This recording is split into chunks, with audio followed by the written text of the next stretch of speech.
आज आपण मस्त असं केळ्याचं शिकरण करणार आहे। एक नंबर असं गोड आणि टेस्टी शिकरण कसं बनवायचं पूर्ण व्हिडिओ बघा शेवटपर्यंत। तर मस्त असं शिकरण आपण तयार करणार आहे। तर इथं पिकलेले केळे घेतलेले आहे मी दोन।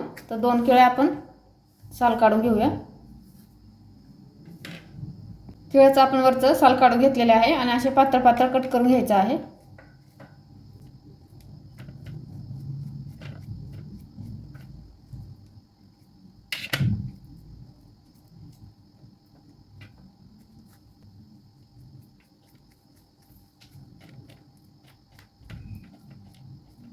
बघू शकता आपण केळ कट करून घेतलेले आहे। आता आपण थोडंसं केळ्याला मॅश करून घेऊया।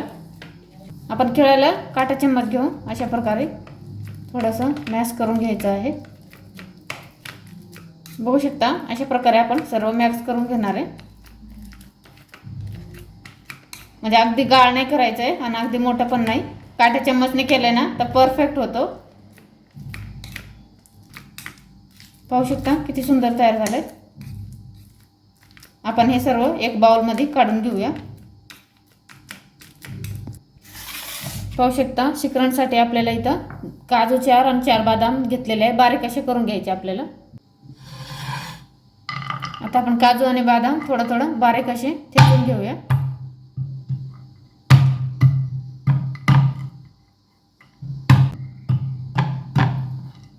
बघू शकता काजू आणि बदाम अशा प्रकारे मी थोडे बारीक करून घेतलेले आहे।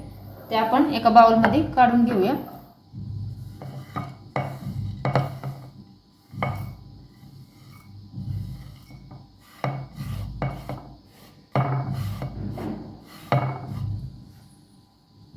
आपण बारीक केलेलं केळं सगळं आपण एका बाउल मध्ये काढून घेऊया।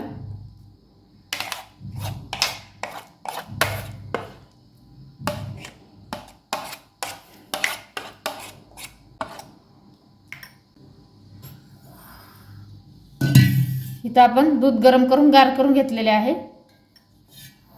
आपल्याला या बाउल मध्ये ऍड करायचं आहे दूध। आपण दूध टाकलंय याच्यात। आपल्याला दूध इथं केळ्याच्या अंदाजानेच टाकायचं आहे। जास्त घट्ट पण नाही जास्त पातळ पण नाही। जर घट्ट असलं तर थोडं अजून एक्स्ट्रा दूध टाकायचं आहे आणि मिक्स करून घ्यायचं आहे छान असं। याच्यामध्ये आपल्याला 1 चम्मच साखर ऍड करूया।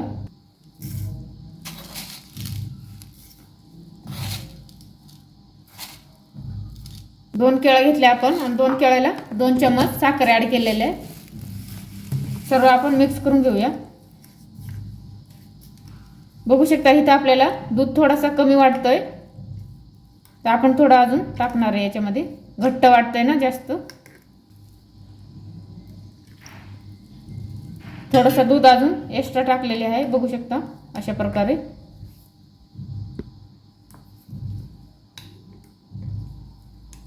हा शिकरण तुम्ही पुरी सोबत किंवा चपाती सोबत एक नंबर लागतो खायसाठी किंवा सहज असंही खाऊ शकता तुम्ही।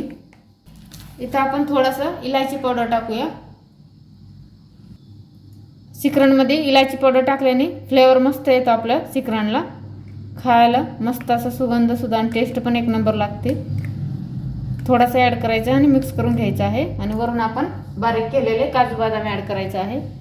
पाहू शकता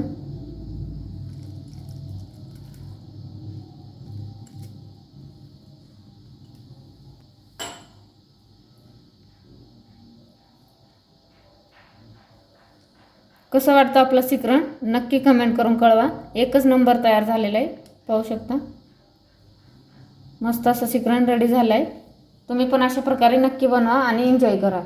शिकरण आपलं रेडी झालेलं आहे। मी तर आता चालले शिकरण खायला। तुम्ही पण या नक्की अशा प्रकारे शिकरण बनवा आणि मस्त घरगुती आणि एन्जॉय करा। मस्त एक नंबर शिकरण तयार होतो आणि टेस्टी आणि पौष्टिक पण आहे। तुम्ही पण नक्की एकदा बनवा आणि कसं वाटलं व्हिडिओ नक्की कमेंट करून कळवा। व्हिडिओ आवडला असेल तर लाईक शेअर आणि फॉलो करायला विसरू नका। Bye bye.